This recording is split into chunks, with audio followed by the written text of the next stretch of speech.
എനിക്ക് തോന്നുന്നു ഇലക്ഷന് കാൻഡിഡേറ്റിന് വെക്കുന്നേക്കാൾ ഫ്ലെക്സ് അനുവനുണ്ട് വിജയിപ്പിക്കാന്ന് പറഞ്ഞാൽ ഭയങ്കര സന്തോഷം. നാട്ടിൽ സപ്പോർട്ട് കിട്ടാന്ന് പറയുന്നത് നമുക്ക് നമ്മളിപ്പോൾ സിനിമയ്ക്കും എന്ത് പരിപാടി ചെയ്യുമ്പോഴും നമ്മളൊരു PR വർക്ക് ഉണ്ടാവും. അത് ആൾക്കാരിലേക്ക് എത്തിക്കാൻ, അതാണല്ലോ PR വർക്ക്. അപ്പോൾ ഇപ്പോൾ ഒരു സിനിമ ചെയ്യുമ്പോൾ സിനിമയുടെ PR വർക്കാണ് നമ്മളെ സിനിമ ഇറങ്ങുന്നു എന്ന് ആൾക്കാരിൽ എത്തിക്കുന്നത്. അപ്പോൾ അതുപോലെ ബിഗ് ബോസിനകത്ത് ചെയ്യുന്ന കാര്യങ്ങൾ ആൾക്കാരിലേക്ക് എത്തിക്കുക എന്നുള്ളതല്ലേ PR വർക്ക് കൊണ്ട് ഉപയോഗിക്കുന്നത്. അഖിലേട്ടൻ വീണ്ടും ഒരു ബിഗ് ബോസ് വന്നിരിക്കുന്നു, അതുപോലെ ഇപ്പോൾ ഫൈനലിലേക്ക് എത്തിയിരിക്കുകയാണ്. അപ്പോൾ എന്തുണ്ട് തോന്നുന്നു ഇപ്പോഴത്തെ പ്ലേ ഒക്കെ കാണുമ്പോൾ ആര് കപ്പടിക്കാനായിരിക്കും സാധ്യത? അറിയില്ല, ഞാൻ ഈ സീസണിന്റെ തുടക്കം കുറച്ചേ കണ്ടിട്ടുള്ളൂ. അത്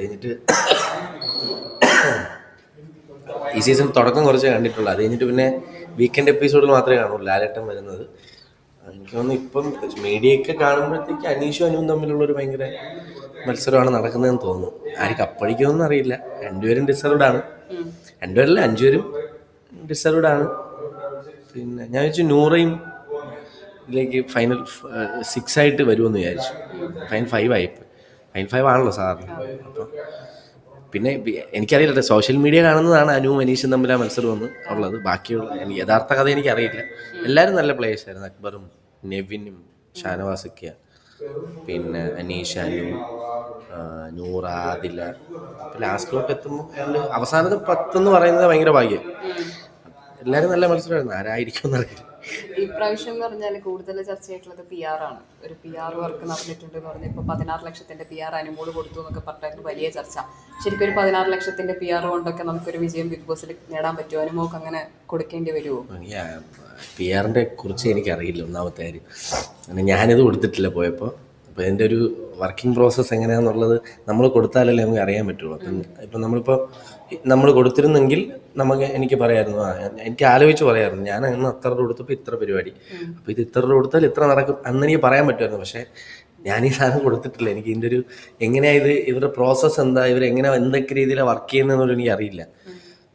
പിന്നെ PR എന്ന് പറഞ്ഞ സാധനം എപ്പോഴും നമ്മളിപ്പോൾ സിനിമയ്ക്കും എന്ത് പരിപാടി ചെയ്യുമ്പോഴും നമ്മളൊരു PR വർക്ക് ഉണ്ടാവും. അത് ആൾക്കാരിലേക്ക് എത്തിക്കാൻ, അതാണല്ലോ PR വർക്ക്. അപ്പോൾ ഇപ്പോൾ ഒരു സിനിമ ചെയ്യുമ്പോൾ സിനിമയുടെ PR വർക്കാണ് നമ്മളെ സിനിമ ഇറങ്ങുന്നു എന്ന് ആൾക്കാരിൽ എത്തിക്കുന്നത്. അപ്പോൾ അതുപോലെ ബിഗ് ബോസിനകത്ത് ചെയ്യുന്ന കാര്യങ്ങൾ ആൾക്കാരിലേക്ക് എത്തിക്കുക എന്നുള്ളതല്ലേ PR വർക്ക് കൊണ്ട് ഉപയോഗിക്കുന്നത്. അപ്പോൾ എനിക്കൊന്നിപ്പോൾ കുറച്ച് കൂടുതൽ പൈസ കൊടുത്താൽ കുറച്ച് കൂടുതൽ കാര്യങ്ങൾ എത്തുമായിരിക്കും ജനങ്ങളിലേക്ക്.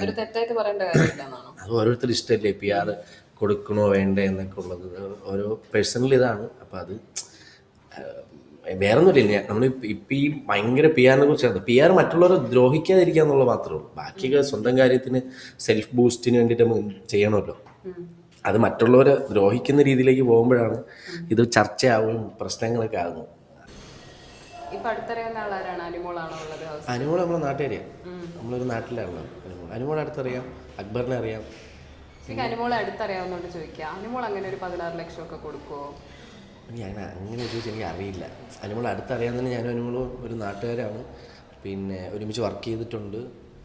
പക്ഷേ എന്നെക്കാൾ പക്ഷേ വേറെ ആൾക്കാരായിരിക്കും കൂടുതൽ വർക്ക് ചെയ്തിട്ടുണ്ട്. ഞാൻ സ്റ്റാർ മാജിക്കിലൊന്നും അങ്ങനെ അതില്ലായിരുന്നല്ലോ. അനുമോൾ കൂടുതലും സ്റ്റാർ മാജിക്കിലായിരുന്നു.